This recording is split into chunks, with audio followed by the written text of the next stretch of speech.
Hey guys, Guido here from Guido's Chop Shop. Just a quick one today for those of you who are doing the blackout kits on your Vector.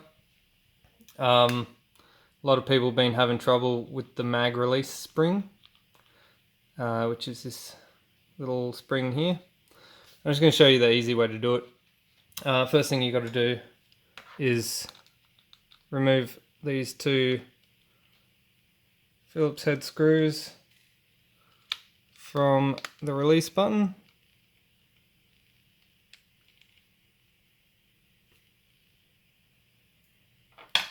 Once they're gone, you can take the release button off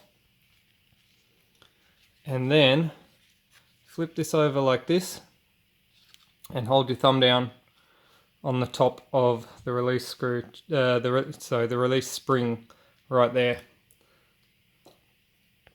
Then take your needle nose pliers,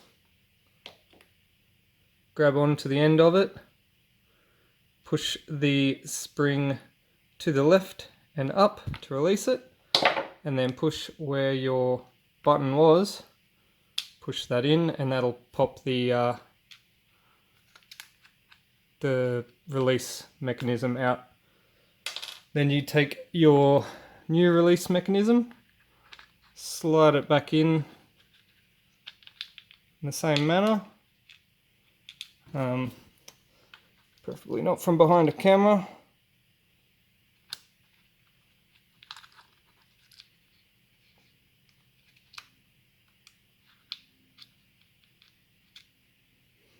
Alright, just make sure that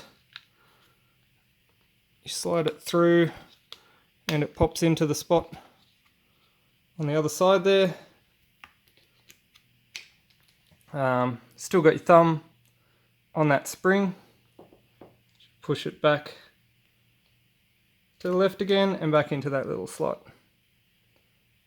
You can then release your thumb off that and she's good to go.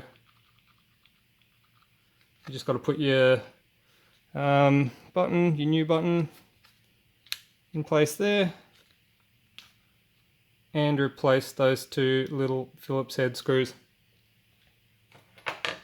Alright, that's it for me for now. I did notice I'm very close to 4,000 subscribers, so I'll probably be giving that stuff away, the Glock and the magazine, next couple of days, I guess. So hit that subscribe button and buy me a coffee too if you're feeling that way inclined. Alright, thank you. Peace out.